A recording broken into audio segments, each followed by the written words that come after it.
What is up, guys, and welcome back to another Crypto with Leo YouTube video. Now, we have a multitude of really interesting stories to be running through today. Ones that I'm actually very excited to deep dive into, give you guys my opinion on them, and hopefully get some kind of response back from you guys and what you think as well, and if we share the same thoughts kind of thing. So let's dive straight into it in regards to what we're going to be running through, just to give you a brief overview so you know what's to come and what to look forward to.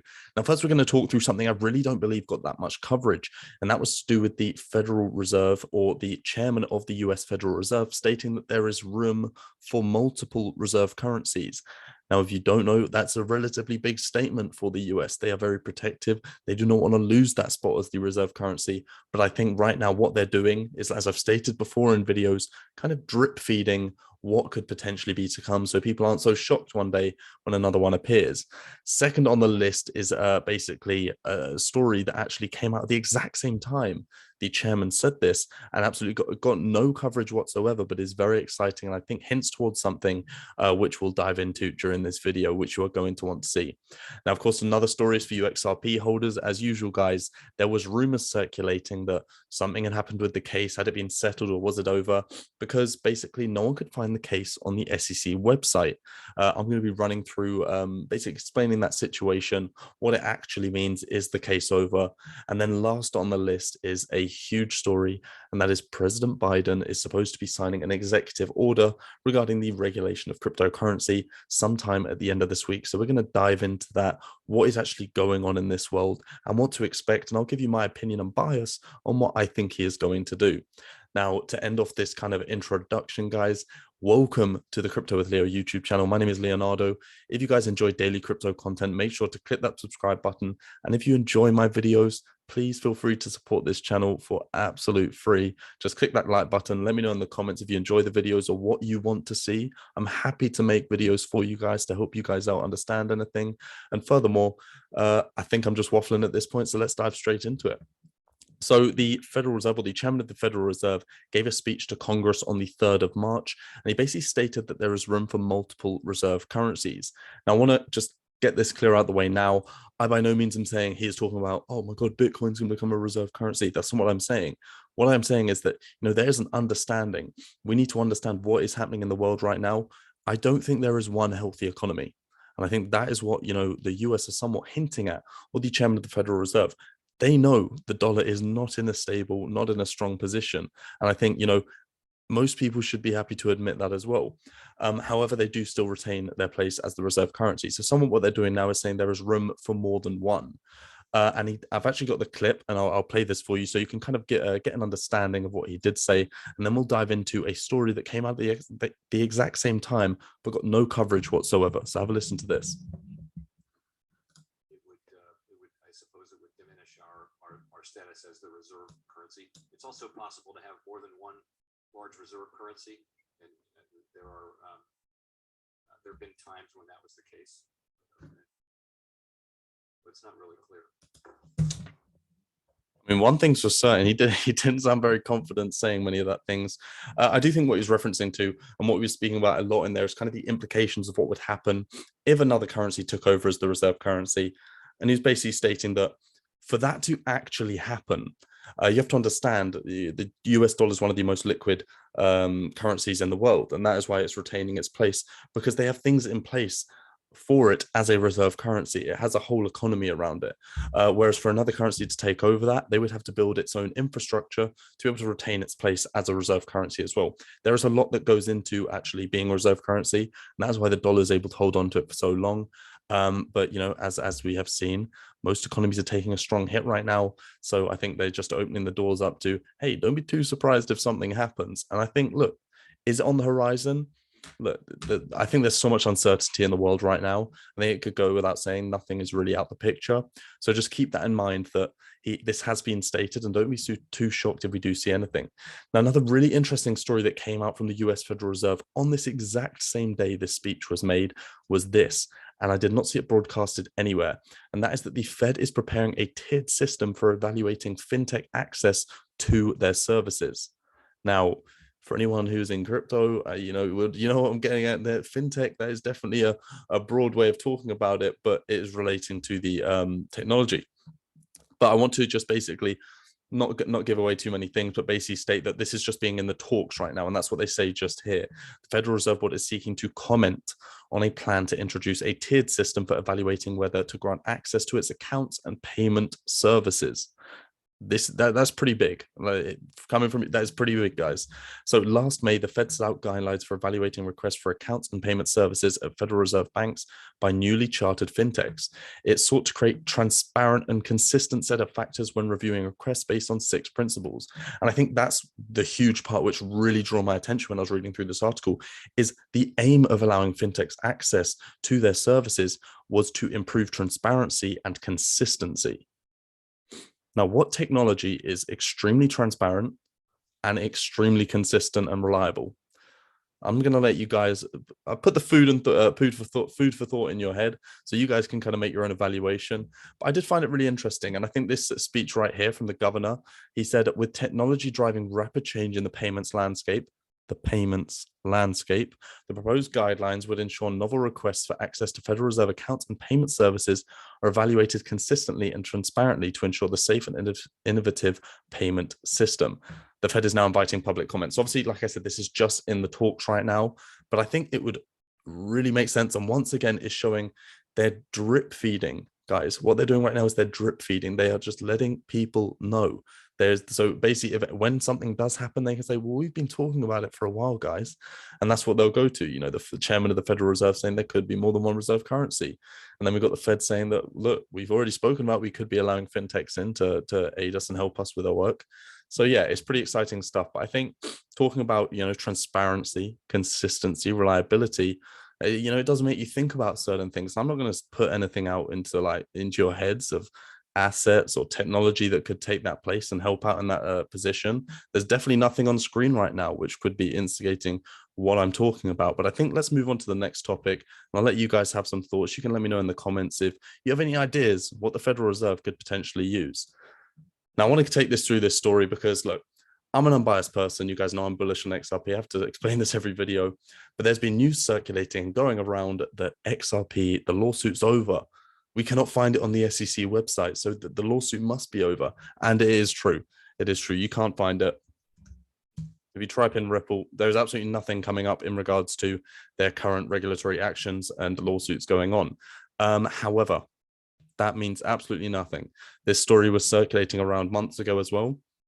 So don't think anything of it, guys. Let's stick to, the filings, the things that are actually put on paper and what's going on. And this is a really nice comment on it from Crypto Eri. I don't follow her like crazy with her content, but she does come out with some really awesome stuff. So shout out to Crypto Eri. She says, if you've been looking for the SEC and Ripple case online in open litigations or filed by date listings, you can find a link to the case from the press release. But also you might be interested to know not all cases are listed and some are redacted. Use your friendly, and then that's the Freedom of Information Act. And then it's obviously going in here. And it's please note that all filings associated, blah, blah. And then you can literally request, if you wanted to really see it, you can reach out to them and ask it through the Freedom of Information Act.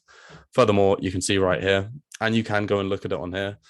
SEC charges Ripple with 2 executives and conducting 1.3 billion unregistered securities offering. And that will literally link you to the lawsuit in itself.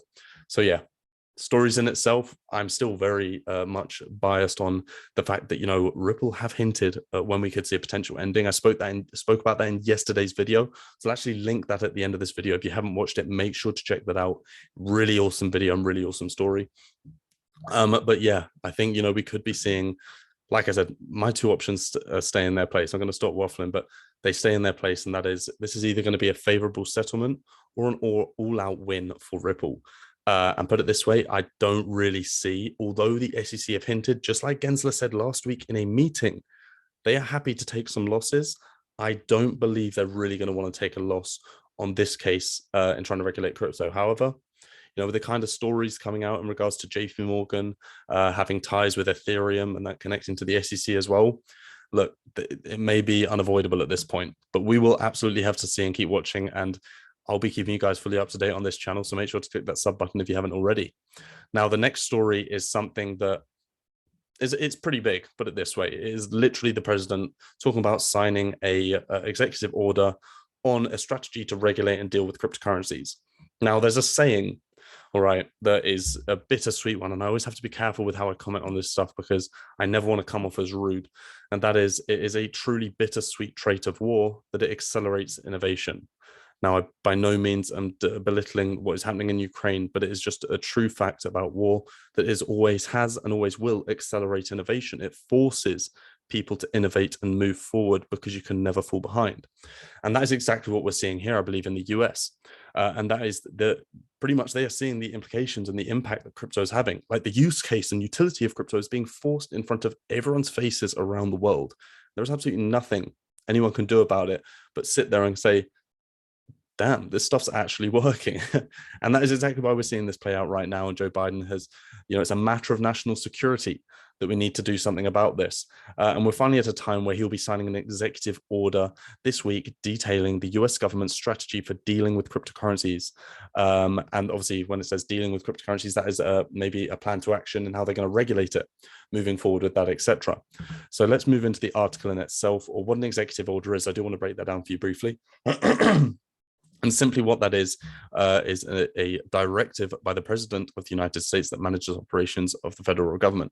So basically, whatever he writes or whatever he puts in that executive order, that is what will happen. If he says, matter of national security, we need to regulate cryptocurrency, that is what is going to happen.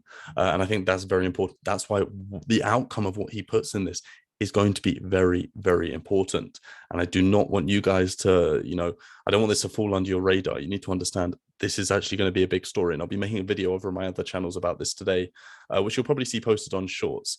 But yeah, moving on, guys, with the executive order and actually the scale of it and why it's so important. Let's dive into, what it's kind of about and what they're talking about. First of all, CoinDesk, what the hell is that picture? I don't know why you've stretched them out so much, but it is what it is. So Biden planning to sign the executive order this week. The White House has been working on coordinating the efforts of different federal agencies since last year. So once again, guys, they say they've been doing this since last year. Those are all stories that you wouldn't have necessarily seen, just like the ones I showed you at the start.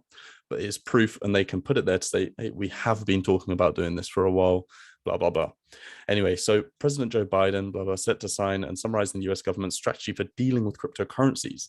The order would direct federal agencies to consider potential regulatory changes in addition to the national security and economic implications of cryptocurrencies. And this is where we get into it and, kind of why they're being pressured and forced. And as I said, the bittersweet trait of war is that it accelerates innovation. The White House has been under pressure to play a more central role in setting policies for and regulating digital assets. And I completely agree with that. The SEC is not doing their job right now. That pressure has only increased with the sanctions imposed against Russia for its invasion of Ukraine, and concerns that companies and individuals could use cryptocurrencies to circumvent them. And that, guys, this is what I'm talking about. How the use case and utility is being forced in front of everyone's faces. And that is why these countries need to take this action. So the White House has been working on an order since last year, and in January, reports surfaced that the order was coming soon, and we're now finally here. The week that he's supposed to be signing this executive order. So it has been in the making a long time. The order requires federal agencies to report later this year on their progress with respect to dealing with digital tokens, according to Bloomberg. CoinDesk has reached out to the White House to confirm the report, but had not received an answer by press at any time. No surprise there. So I think it is definitely an exciting time right now. Once again, I said what an executive order is. Whatever he signs will happen. So it is a big decision. I'm going to explain to you my bias now. With the position the US is in, and I literally tweeted this on Twitter this morning, crypto at this point, or its technology, is unavoidable. It's unavoidable. No, I said it's inevitable, and another word to describe that is unavoidable. And I think, right now with crypto being pushed in front of everyone's faces, people are now having to take action. As we've said, bittersweet trait of war is that it accelerates innovation. No country can afford to be left behind. And with crypto being a place where it is in some way a place to avoid these sanctions or to benefit away from these sanctions, etc., it is in their interest to do something about it. Now, the one hope I do have is that they are not biased by its ability, and they don't try to control it in that sense, that it is a way that they can't control it, because that is the beauty of it.